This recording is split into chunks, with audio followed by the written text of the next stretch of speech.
Okay. Hello. Happy Monday. See if I can get my life together here. All right. Awesome. Okay. I think we're in. So, it is Monday, 7 o'clock. Today is what's the date? Today's the 16th. Do you know what that Yes. means? That means it's 10 more days till I leave to come to Florida. Yes. I'm so excited. We're going to do dances and videos and who knows what. Aggravate the husbands. It's gonna be Yes. great. Yeah. I'm so excited. So tonight we are talking about relapse. So both of us have had people reaching out about having a setback, having a slip, having a relapse. So we are going to talk about that. Like what do we do in that situation? So anybody that has some feedback on that this has happened to them and you want to comment about what's going on, like what happened, how did you get out of it, how did you get in it, what happened, right? Yeah. um I think it can be really hard because for people that have been in the rooms of recovery, and this is what my husband shared with me, once you get really connected to people that are in recovery, when you relapse, you know that basically all of those people, it's not that they turn their back on you, but you can't like go hang out with them anymore, so you feel very alone when you have a relapse and you're like, who do I turn to? All the shame and guilt that you feel, instant regret. I mean, yeah. Yeah, that's so hard because Mm. okay, they tell us that the opposite of addiction is connection, right? So if the opposite of addiction is connection, then how come when people like have setbacks, we push them away and we can't talk to them? You know what I mean? Like, Yeah, I think it's honestly, I think it's one of the defects that we have as a fellowship that we do that. And I understand why people do that, but I mhm. also think that it's really not the most helpful thing to do. For me personally, if I have a friend that relapses, I don't necessarily go hang out with them, but I do reach out to them from time to time and let them know that I still love them and I'm still here when they're ready. Yeah, because it's so it is like such a hard thing, you know what I mean? Because they kind of, you have to like protect your own, sobriety. And then if you're like in like a sober living or something, then you get put out, right? For like however many days. I don't know how it works in Florida. I know here the way it works is like they'll put you out for so many days and then Mhm. you have to basically like stay sober on the street, right? Like right after you got a relapse, like I feel like sometimes it's kind of backwards a little bit, like our, the way that we approach it. Like if the opposite of addiction is connection, then how do we pull people closer, right? Yeah. And here in Florida, or my experience with the halfway houses is when you relapse, you're instantly out. If you've paid money, doesn't matter, you're out. And so what they suggest is that you go to detox or the hospital or treatment sometimes. And there's a comment on here, why is it Amber says, why is it so hard to get into detox? There lies the problem. I don't know if Okay. it's like that up there, but here you can't just show up at the detox center and they let you in. You have to go in under a Marchman Act, a Baker Act, or an appointment. And in order to get an appointment, you have to wait. It could be 2 days, it could be 2 weeks. So, what are you going to do in that time that you literally have nowhere to go? And what we have to do here is you have to go to the hospital, tell them that you're going to unalive if they don't take you, and the doctor has to Marchman Act you to get you into detox. It is so back asswards Mm, here. that is kind of crazy. Now I feel like we have thank you, Red Scout. I feel like we have like a pretty decent system here. The only thing that was like weird was I remember like when I went into detox one time, like I had to like my screen didn't come out like dirty for whatever reason. Like, so I had to like come back when I had like a dirty screen. It's like, but Mhm. it was just, it was weird. And I know that that's the case in Florida as well. Cause I had a friend who was trying to detox off of Kratom, and he was trying to go into detox, but he wasn't coming up dirty for anything. So basically it's like, oh, so I have to go like buy drugs for Yep. you to help me detox. Yeah, that's the thing here too. I mean, let's say that somebody was to go out and smoke weed. The detox isn't going to take you because you don't need to detox from weed. So even sometimes if somebody pops dirty for meth, the detox won't take them. Like if they were in a halfway house, they use meth one time, the detox won't take them because you don't actually go through a physical withdrawal from meth. So now these people are just in this really bad spot, and what do they have left to turn to? The only people that will take them, right? The only people that will accept them, or they want to make it bad enough so that they can get the help that they need. Right, right. So let's talk about some, thank you, Heather. Let's talk about some, okay, because they say like you relapse before you relapse, right? Yes. Like, what does that look like? Yes. So I believe that a relapse happens before a physical relapse happens. You have a mental, an emotional, and a spiritual withdrawal, and or I mean relapse. And I actually said it backwards because I believe the first thing that happens when we get into relapse mode, right? Because we relapse way before we put a substance in our body. The first thing that happens is we take our will back, right? We stop living in God's will and we take our will back because we think we know what's best, and we start running our own life instead of having that spiritual connection with our higher power. And I think that's when the spiritual relapse happens.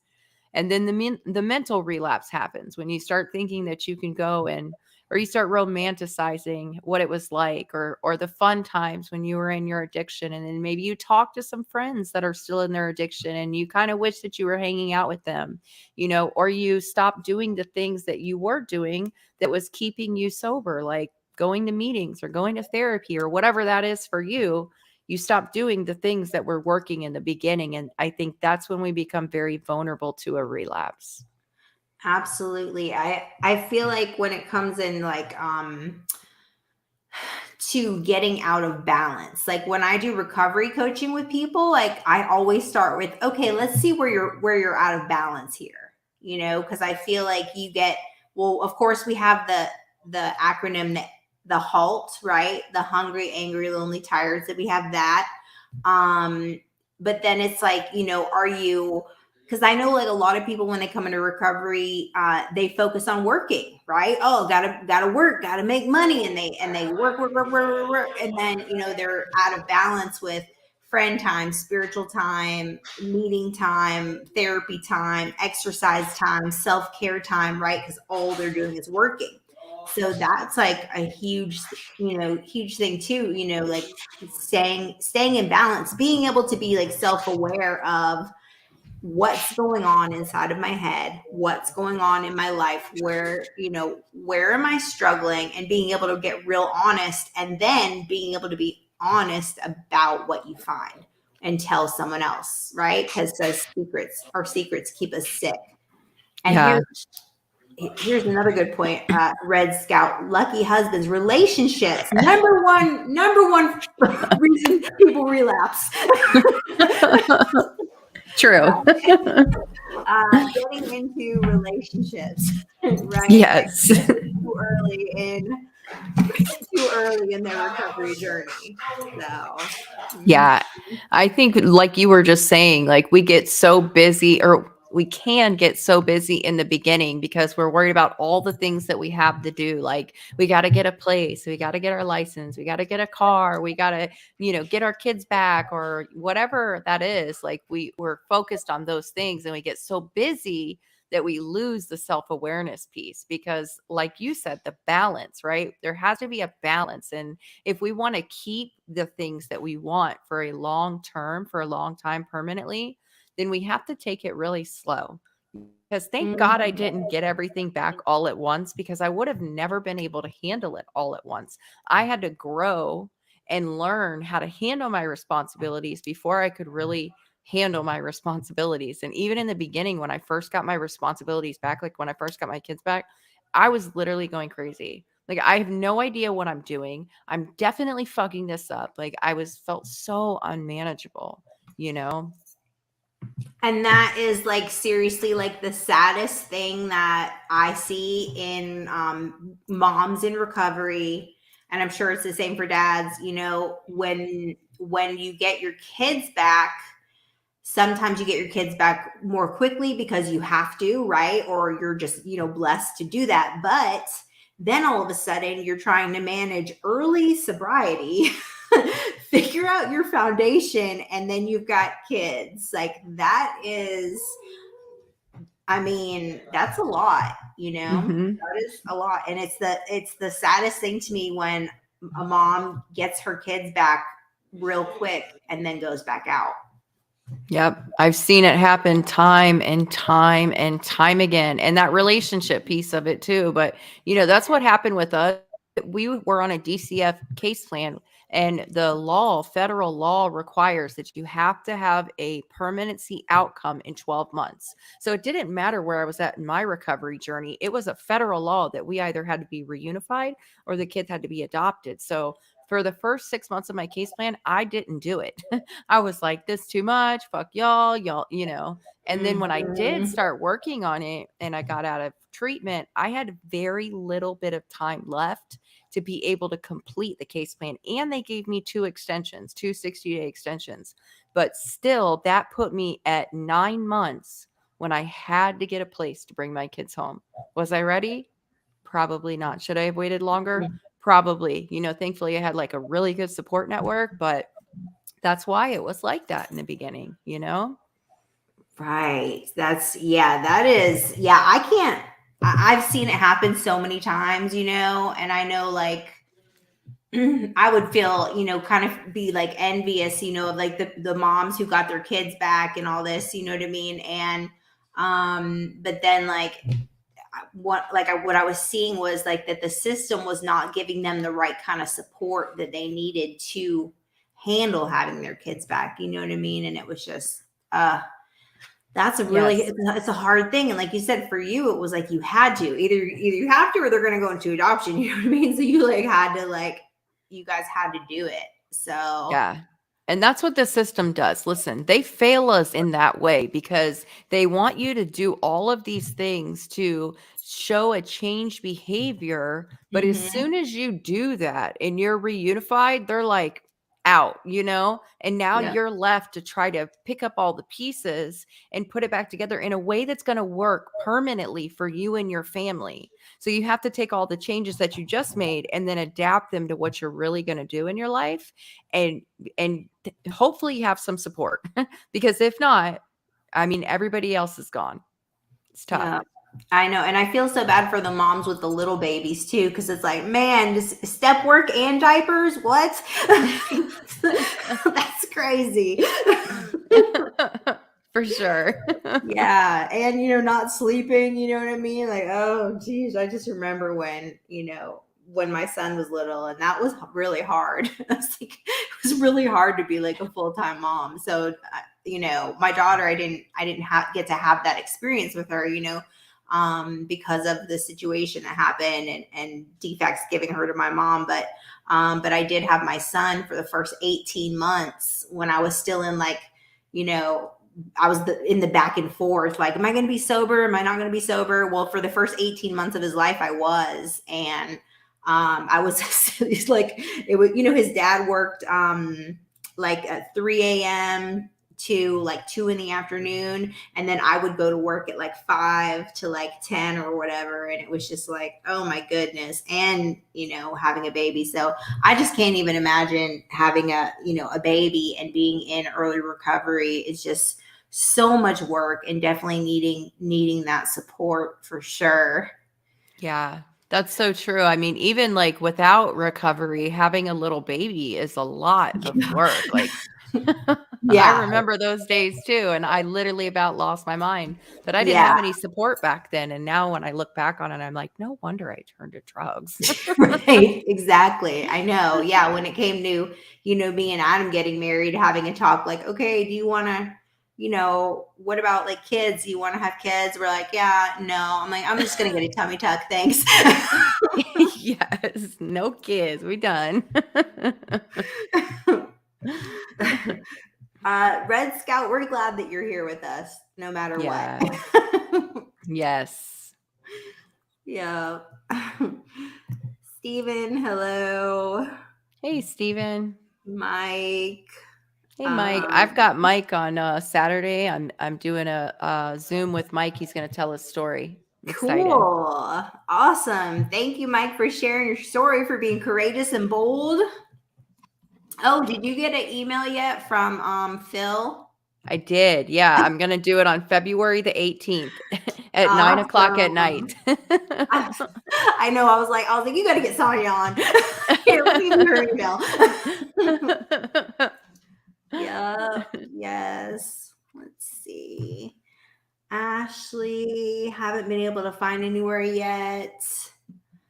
Well, Ashley, we'll keep praying for that you will find a place. I know there's a lot of different ones. I don't know if you have children or not, but check out Mother to Mother in Elberton. That's another good one too.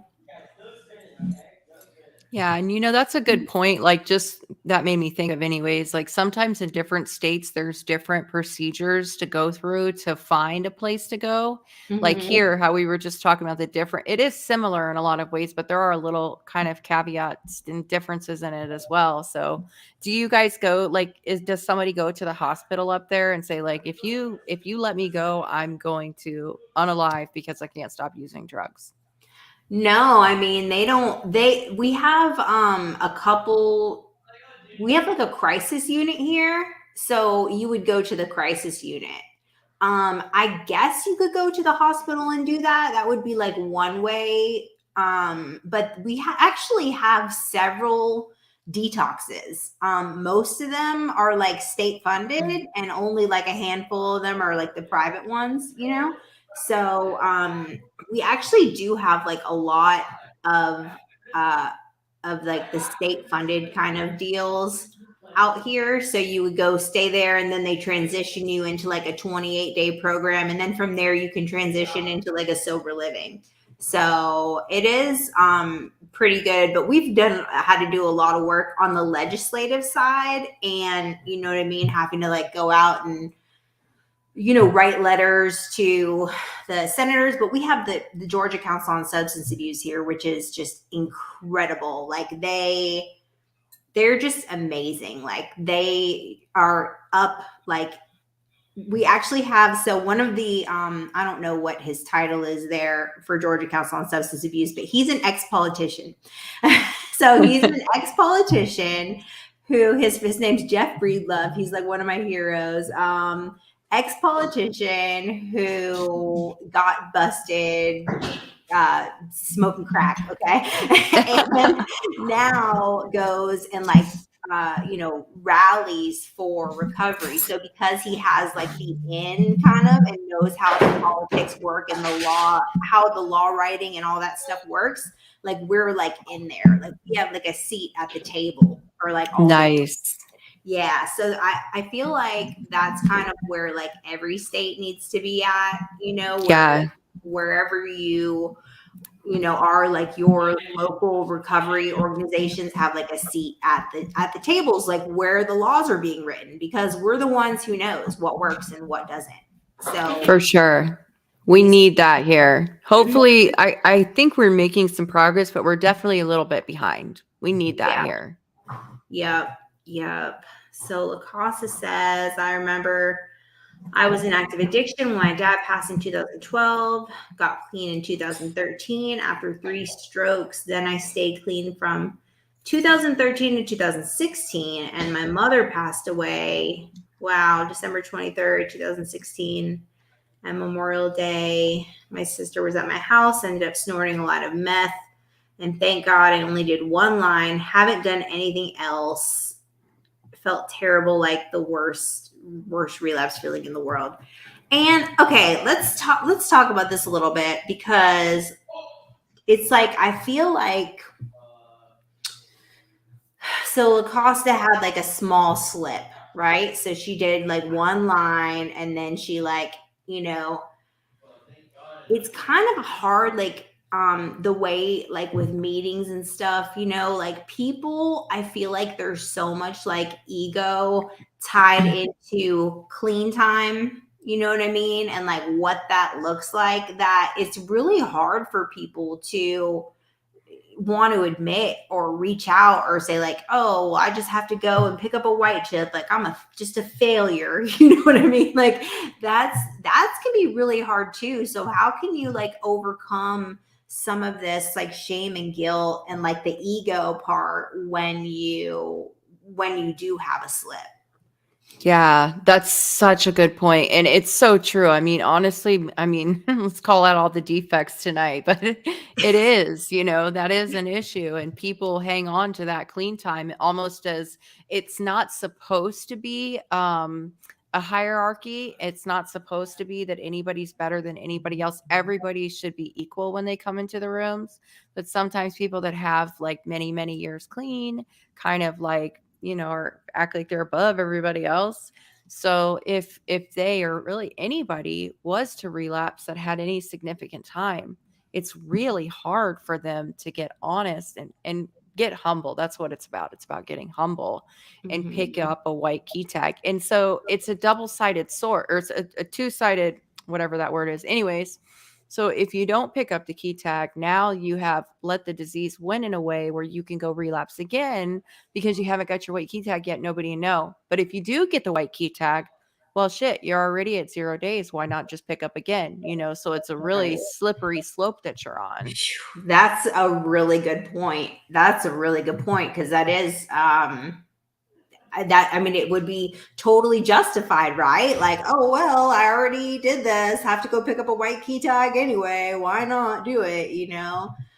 So that's really hard. So what do we say like is the first thing? Let's say, so this person that messaged me today said that, the other night he had a slip, and normally his drug of choice was liquor and cocaine, but this time he picked up meth, and I was like, "Whoa!" I said, "Well, that's a hell of Yeah. a that's a hell of a drug to come up on." You know? And he's like, "Yeah," he's like, "It's only been 24 hours. It's already getting weird." I said, "Well, you just wait. Yes. Just stop. It's going to get so much worse. It's gonna get a lot weirder. You don't put that shit down." Yeah, yeah. So, but that's a good question though, right? Like when you're in the middle of it, you've already picked up what now? Because when you're in the middle of it, you're not going to come down right away, especially in this particular gentleman's situation. I mean, he's going to be riding this wave for at least 3 days if he doesn't pick up any more. If he does pick up more, it Mhm. could be even longer, Yeah. So what do you do in that situation? Yeah, I mean, the what I told him, I said, well, first of all, you took the first step, and that is admitting that you did something. Yes. I was like, so you're already on your way. I was like, do you have somebody that is close to you, like a family member? Do you have like a wife or somebody, a sister or brother that you can talk to about this, or a friend or a network, or maybe go to a meeting or something, and he was saying, maybe he could tell his oldest daughter, but of course he didn't want to Yeah. Let her down. disappoint them, you know what I mean? So that's just like so hard. It's like, I don't ever want to have to relive that ever again. Like having to, I mean, not like it was a shock to my family, like they knew I was messed up, I didn't have to like admit anything. Like, oh, you're never gonna believe this. They Drugs. were just waiting for you to say it because they all already knew. Yeah. Like, oh, can we have all our spoons back now? Thanks. Yeah. Yeah, my mom was the same. I took all the spoons. She still doesn't let me live that down. Yeah. Yeah. Yeah. But I Mhm. like what you said though, because really that is the first step, is admitting. And although you may not be able to immediately for it to go away, because you're kind of gonna have to ride the wave. But just admitting it and finding one person, just one person that can just help you get to the other side of it. Or let's just make it simple, one person that can help you make the decision on what is the next step to take. Right. Right. Absolutely. Um, let's see. Goodlow in Kentucky, you only have to be ready, willing, and able. With that said, you need to know what you are getting into with different rehabs. Pretty dirty here with anyone who can say, praise Jesus, running a rehab. I'm a Christian, but don't like the BS of the Kentucky faith-based recovery. It's like Jim Jones, Joel Osteen, and Benny Hinn made a model of huge Oh, for-profit recovery. And you know I what? hate That is, that. listen, that is the truth, though. Okay, I used to be on the board for a treatment center, a sober living that was, you know what? If you relapsed, you had to pay like $2,000 to come back in. Like, What? yes, they charge you a relapse fee. Oh my God. for so you had to pay this fee, and then deal with all these, consequences, and every time you would have a setback, your fee was more. It was Wow. more, yeah. So they were definitely, pulling the nonprofit string. I'm so glad you got away from that, because I remember when we were talking about that a few months back, and oh my gosh, that's so here what happens is if somebody relapses, they lose whatever money they had into it, like into the house, and then they have to pay a new fee to get back in. So I don't sometimes the administrative fee, most of the time not, because they've already paid it in the past, but they do have to pay to get back in. So they're looking at probably like whatever they lost plus another $200, which Yeah, still, yeah, still, yeah. what if they had paid a whole month's rent? Now we're talking about $800. Yeah, exactly. But back Yeah. to what he said for a minute, I think that right there kind of irks me with these places. Like for me, this is just my experience. Like I tried to get clean on just Jesus alone. I did. I tried that and I wanted to so bad, but I didn't know how. And although the principles they teach in the program are spiritual principles, and I believe that they come from the Bible, Mhm. but I didn't nobody taught me those. Like I didn't know how to apply them in my life, which is why I needed the program. And I think that's where some of these faith-based places fall short, because they give you the faith aspect, which is so important. But equally important is learning how to live and learning how to reintegrate into society and learning, life skills, job skills, people skills, communication skills, and all of these things that we need to know in order to be successful in life. It's one really needs the other. 100%. Yes. It goes back to, I remember doing a video on why can't we just pray away addiction, right? Like they say like, oh, it's spiritual. It's a spirit. It's a demon. Like, okay, but you can, if you get delivered, let's say you get delivered from the demon of addiction, right?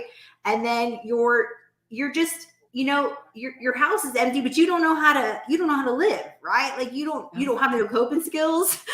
You don't have any direction, you don't have a support network, you know what I mean? So for me, like working the steps did reconnect me with God, but it was like I had to get myself out of the way first, Mm-hmm. and that was kind of how it was for me. So yeah, that's because we have one here that I love to death. This place. It's called New Beginnings, and it's in Martin, Georgia, which is like in like the sticks. Okay, but it's like it's faith based. Like they go to church 13 times a week. Wow. Like it is intense, and it's like in the woods. Like you don't get a cell phone, like you don't get nothing. Like for the first like so many days, and like when you go to work, like they drive you to work, but you're like allowed to have your kids, and it's like it's funded at first, so you don't need like money to come in, you know what I mean? But it is man, I mean, they are straight casting demons out of people. Like, oh, like you come in, you about to get the anointing oil. I want to go there. It's pretty intense. I've gone for a couple church services, but my spiritual father, who I studied under, he was from there. He was a counselor there before he came to where I went through sober living. So it's very, very interesting the way that they do things. But yeah, I mean, I feel like it's a mix of both. Like like if we could just pray away our addiction, we would have did that already, right? Right. Yeah, and maybe I overgeneralized it a little bit because just listening to you, we have a place here called Loving Hands Ministries, and it's a 2-year program. It's men only, but they're amazing. And because it's just like that, like it's intense. They're there the whole time. They get intense spiritual teachings. So maybe in that intense spiritual teachings, they're teaching them how to live.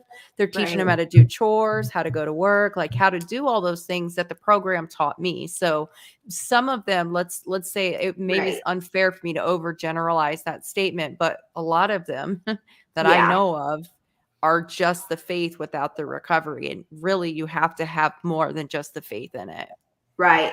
Absolutely, absolutely. Because yeah, I feel like, and too, I feel like it takes kind of takes like a variety, right? Like, I mean, I can't tell you how many different sponsors, and I'm not, saying like, this is the way you have to go, but you could have this with network, mentor, spiritual, whatever, you know what I mean? But the women that I've met through sponsorship, and I've worked NA, AA, and Celebrate Recovery, they've all been diverse, like Mhm. completely different. I actually talked to one of my old sponsors today over text message. I haven't talked to her for like probably like a year or something.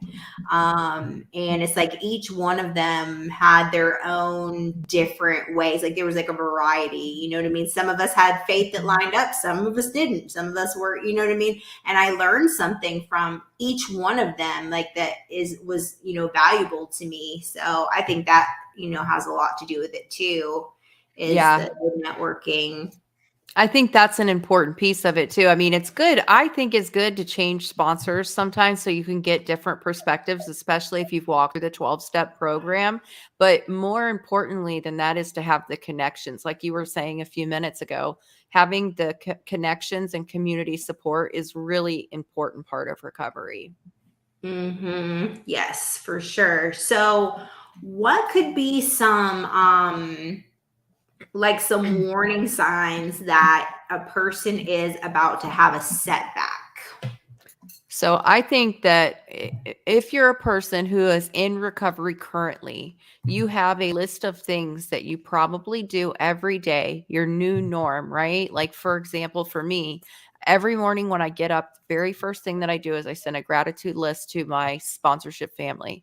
And then after that, I read a spiritual reading. I usually read a chapter from the Bible and a chapter in one of my, recovery literatures. It's like a just for today that just gives us a reading for the day. And then I get up, I get in the shower, I put my makeup on, I get dressed. Like I have this whole thing that I go through every single day, and I always connect with somebody in recovery during the day. So I think for me, anyways, that's the first piece that goes when I'm not doing my daily maintenance is a warning sign that I know that something is wrong. Right. So,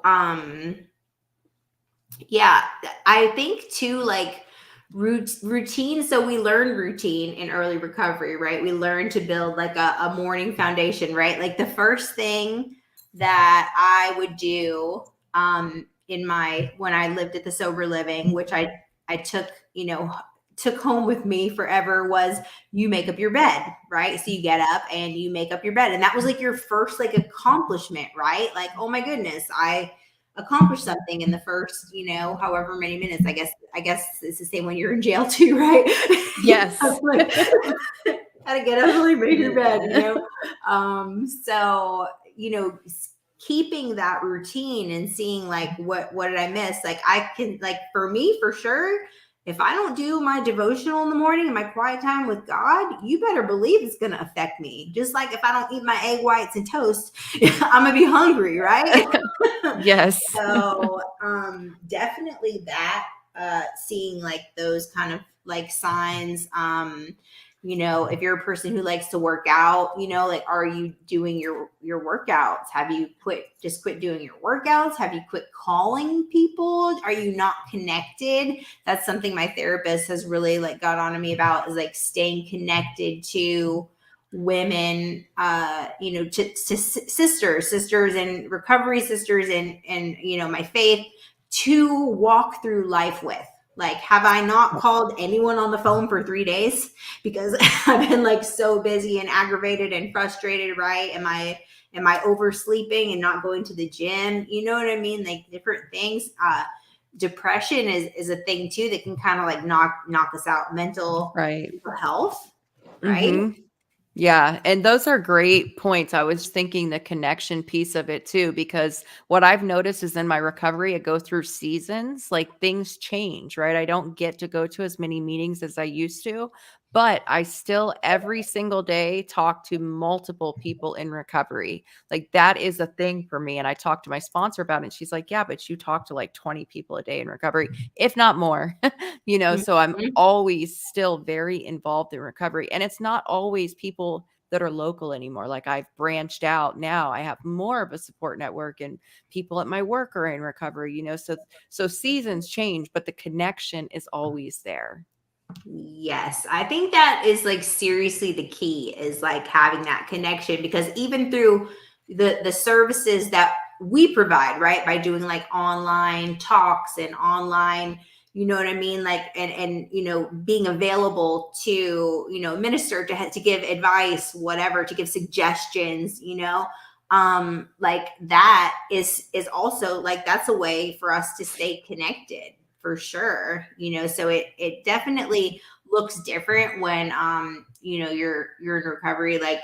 And I do, like, go to a meeting here and there, not as much as I would like to, you know what I mean, but but I definitely feel like it's the connection piece, because they say, what, where two or more are gathered, you could have a meeting, right? Yep. So We're having a meeting right right, now. Shit. right now, that's No, right. but you just brought up another point though, helping others. I think that's another piece of it, because when I help others, I'm helping myself, because it helps me to help somebody else, because it just fills your cup. When you get to help somebody else, it fills your cup. So for me, I know that something's up when I don't have the patience to want to talk to people or to want to lend a hand to somebody in need.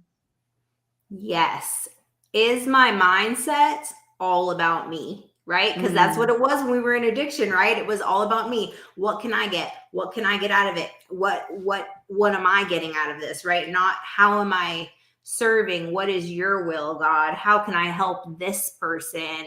So checking ourselves when our mindset is becoming all about what I have going on, how I'm feeling, because I can tell you that having, you know, if you do get into, and we all do it, right? None of us are perfect. I'm right here. I am the chief of, of spoiled, self-centered, self-seeking brat. Okay, that's me right here. Number one, I will own that, right? And I have to check myself, because then I can go to a meeting, or talk to someone in recovery and hear what they have going on, and it's like, oh wow, it gives you like a sense of gratitude, you know what I mean, like, oh, maybe my problems aren't that bad, right? Like, maybe, well, thank god I have a place to sleep at night. yes. So yeah. Yeah. And you just brought up another thing too, is self-awareness. And it's hard to realize when we're not self-aware, but when we're shifting blame and we're short with people or we're angry, we're not focused on ourselves. Because I think something that I've learned how to do really well is to always, what has this got to do with me? Why am I feeling this way? Like when I get upset with anybody or when anything doesn't go my way and I lose my patience or my cool or whatever, it always comes back to me. Why did I feel like that? Why did she make me mad? Why did that behavior send me off? Because it always comes back to me. So when I'm not looking at me, I think that's another sign of being in relapse mode. And just a disclaimer, like, these things are going to happen, like we're going to get into relapse mode at some point in time. And these little, like the daily maintenance and the connection and the self-awareness and the helping, all of those things are some point in time, they're not going to be at a 10 all the time, so it's okay that we go through ebbs and flows. But when we start noticing that for 3 days we haven't called anybody, or for a week we haven't done anything to help somebody, or we've been snappy with our husband for a week now, like what's going on with me that I need to look at. Mm-hmm. Absolutely, absolutely. And being able to like take ownership and also like running things by another person, which is why it's so important to have that network, right? Because let me tell you about Jamie's thinking. Okay? If I run on my thinking, oh my goodness, Lord help everybody. Like I have got to run things by people. It's funny too, because who gets to hear like so much of it is my personal trainer. Yes, mine too. Oh my God. That's a Like thing. Trey is like, I should pay him double because he's like my counselor, my mentor, my check your attitude, Jamie, like everything, like hold me accountable. I mean, this guy is just all of it for me, and he gets to see me first thing in the morning, you know what I'm saying? So I'm able to, he helps me process, right? And sometimes he'll be like, yeah, your feelings are valid. And sometimes he'll be like, really, Jamie? Like, really though? Did I you hear love what you that. just said? I thought I was the only one. Oh, personal trainers are like angel. I think angels in disguise. It's kind of like having a hairstylist, like they know everything about everybody. Yes, exactly. Oh my gosh, Exactly. we're so behind. I know. I suck at comments. I wish we could, like, I'm the worst at it. But Phil, hello. Daniel, Lucille, Oh, Amber. Daniel's in Canada too? Yes. Wow, His that's cool. Saskatchewan. I made him say it for me like 10 times. Yes. Let's see. Steven, love your videos. Kids are tough. Yeah, I'm so far behind. Where are we at? Tammy, still struggling. Adult children want nothing to do for me. My boyfriend is struggling 6 times through cancer. Oh my goodness. Oh my goodness. Gain weight, drink beer all day. What are your thoughts? Well, sounds like you're coping through all your struggles with she's saying she drank beer all day, right? Is that what that says? Yeah. Drinking Yeah. beer? Yeah. Depending on how much you're drinking, you may have to go to detox. Yeah. Alcohol is so scary to detox from. I'm thankful that I never was addicted, physically dependent on alcohol, because I heard that's such a horrific detox. Dangerous detox. It can literally kill you to detox off of alcohol. And it's like Jamie was saying, it sounds like that was something you used as a coping skill, or are using as a coping skill. And that's what I did too. That's what started my addiction. I used drugs as a coping skill because I didn't have any other coping skills. So I think at this point in time, like with it being so dangerous to detox off of alcohol, the best and safest thing to do is to go to detox and then seek some help other than that, like treatment or therapy or something other than that, because you need to find the coping skill that's going to work to help you get through this, because that's a lot on your plate. Struggling through Mhm. cancer and your kids, that's a lot on your plate. So it's Yeah, important to have those coping skills. that is, and yeah, I really wanted to, Tammy, like to say to you, that is hard. Like what you are going through, like, oh my goodness, like who wouldn't You know what I mean? Who wouldn't want to drink all day when they have Right. this stuff going on, you know? As far as the adult children go, that's, you know what I mean? It's kind of like something you can't really do anything about. You're kind of you're powerless over that, right? I mean, prayer. Um Yeah. Yeah, I mean, it's. I always say if you just keep putting one foot in front of the other and doing the right thing, like God is going to work it out, whatever His plan sees, however His plan is fit. You know what I mean? And if we believe that His plan is always Sonya's favorite verse, working out for our good, right? Yes. Then we have to believe that, you know, that it's going to work out exactly the way it is supposed to. So, Tammy, just know that you are not alone. Thank you That's right. for your boldness, for being honest about what you have going on. And I hope that that lifted a weight off of you where you feel like you can move into the direction of trying to get into the solution of things. Yeah, for sure. Somebody commented, Goodlow. Oh, I haven't seen you on here in a minute, Goodlow. I'm so glad to see you're on here tonight. He said that he died from an alcohol detox. If you're physically addicted, you can't go cold turkey. And I think he's right about that. I agree. Mhm. Absolutely. Yeah, you got to be careful with that for sure. Yeah, Let's see. We're all in recovery from sin. No one is perfect, one day at a time. Yep, that's absolutely. right. Let's see. Oop, one. Lucille. We Um, only have today. Crystal. 9 years. Wow, 9 years. That is awesome. Awesome. Congratulations.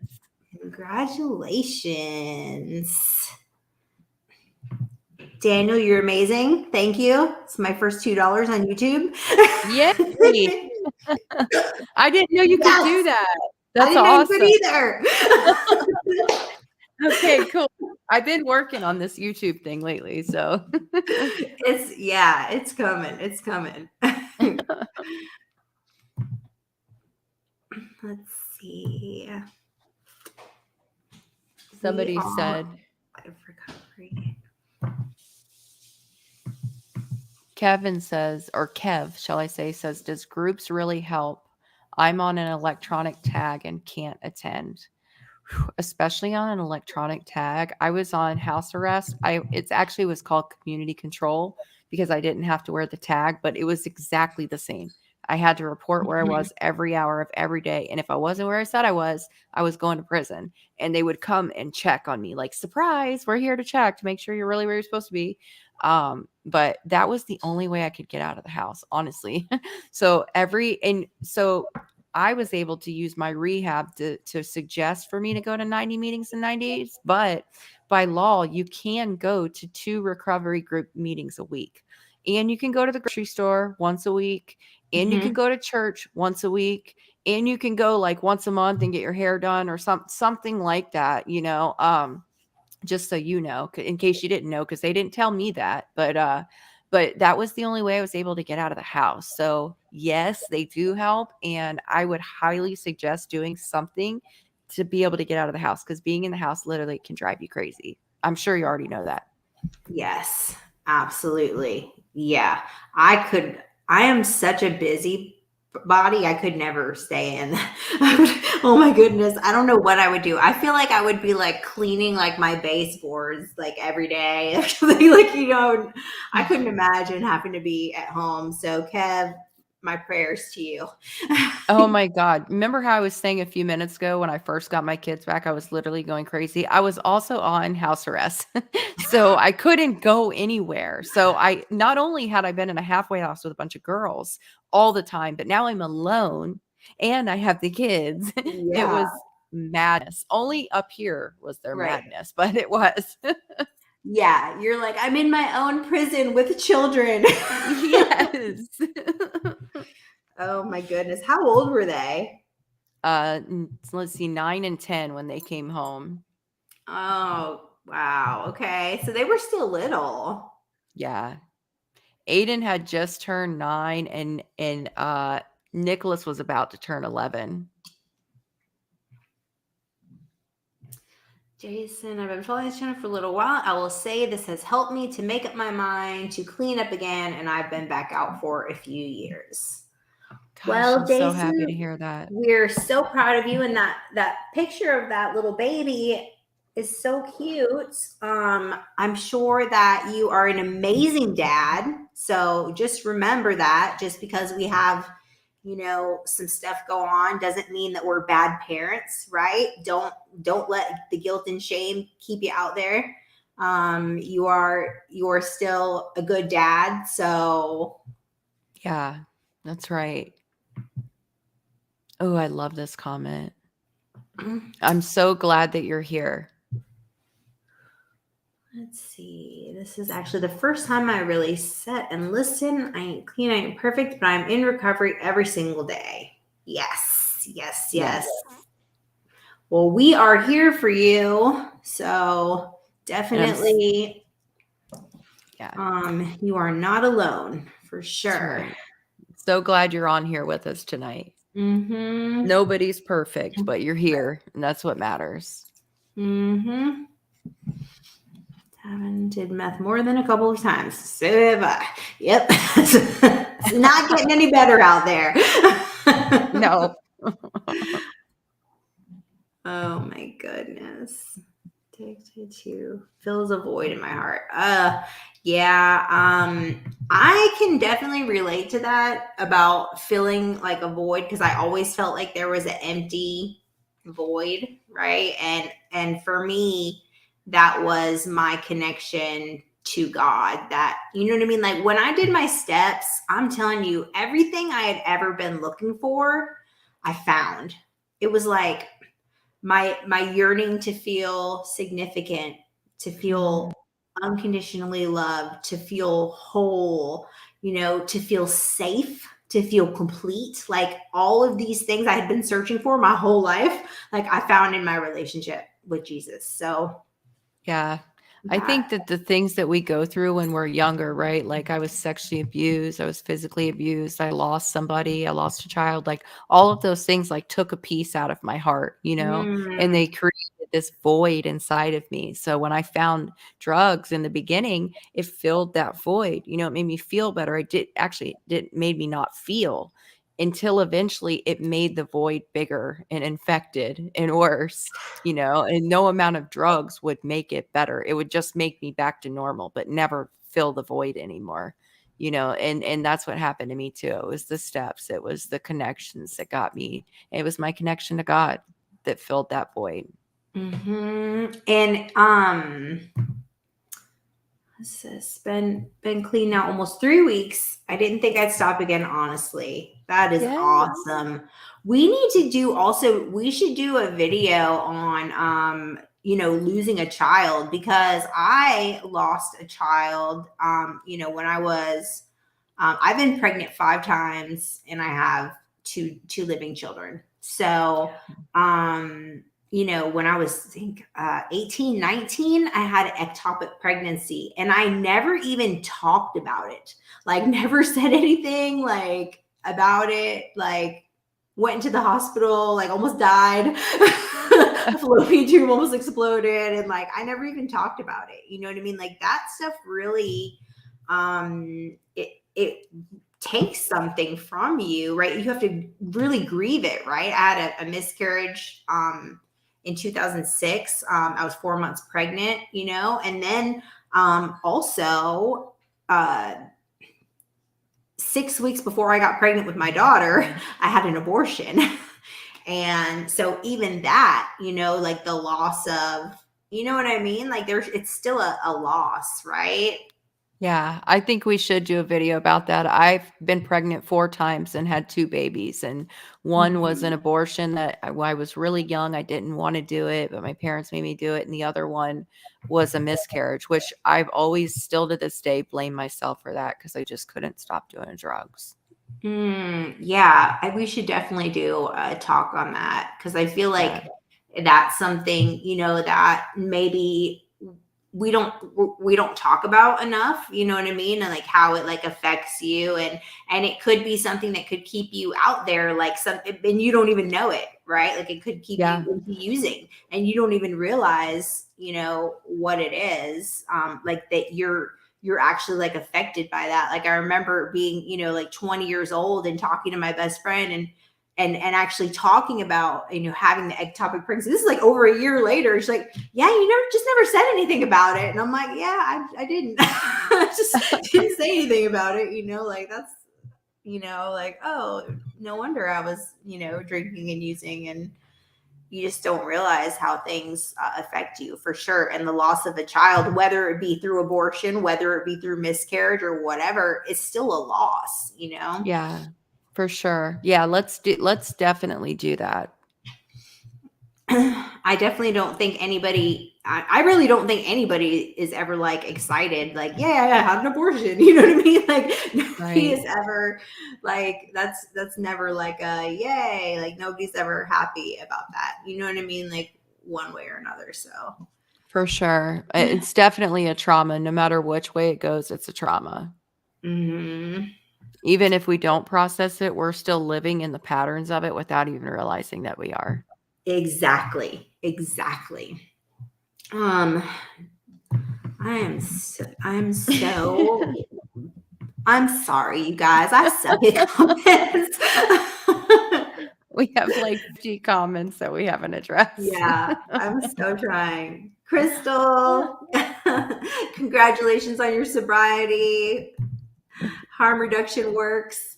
Yes. Um, let's see. Why do you think sober people tell people that are in active addiction that it's so easy to get clean or it's not as hard as you think? But when it comes to the people that are in active addiction, it is hard for us. But once the people that are sober know what it's like for us, then they realize that it's harder than they think. Then they get a different outcome of how we deal with our recovery. Wait, I need to process that.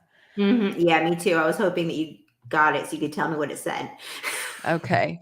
Why do you think sober people that are in active addiction that it's so easy to get clean or it's not as hard as you think? Well, I can tell you this. I'm sober and I know it was fucking hard. Matter of fact, it was so hard that it kept me out for a long, long time. Mhm. So I was so afraid to be sick. And I've heard people say in the rooms, it's easier to get clean than it is to stay clean, or it's easier to stay clean than it is to get clean. And I think that's bullshit. I think that it was hard to get clean. It was hard to make the choice. It was hard to get through that first 30 days. It was hard to get past the obsession. It was hard to deal with all of my wreckage. That shit was hard. Nothing Mhm. compared to how hard my hard days are now.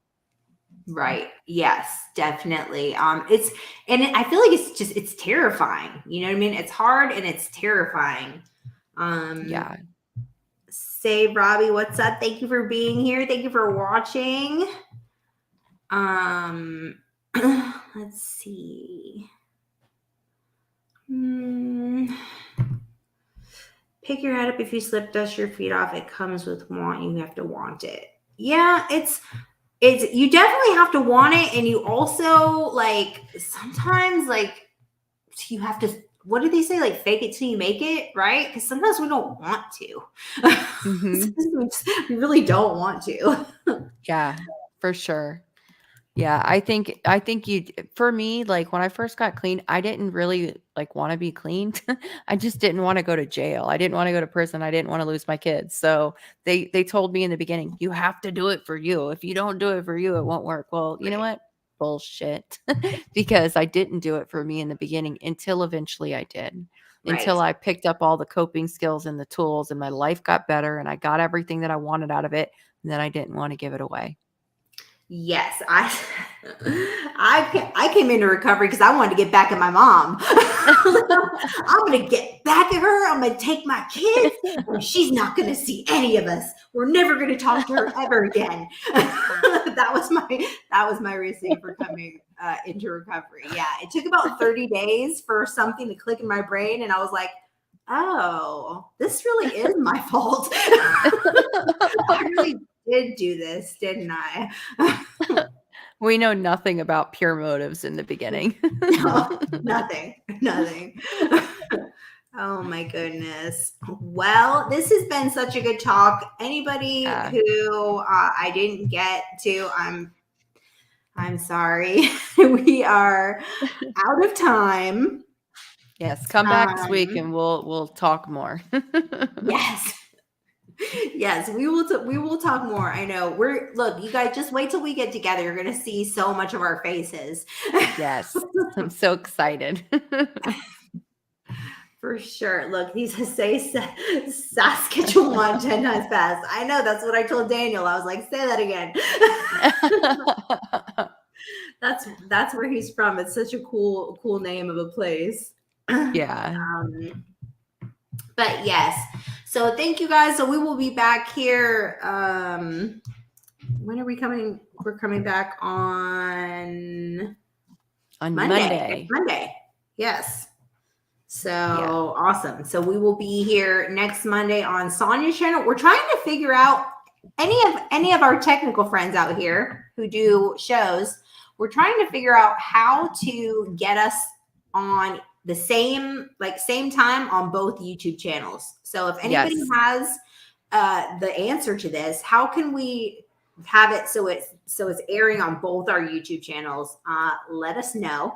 Yes. I know it can be done because I saw another creator on YouTube do it. Actually, there were 6 of them and they were all on their own broadcast. So we would love to be able to connect with both of our followers every week. So if you know, please let us know. Yes. Let us know. And we will see you next week. You guys have a great week, and we will see you next Monday.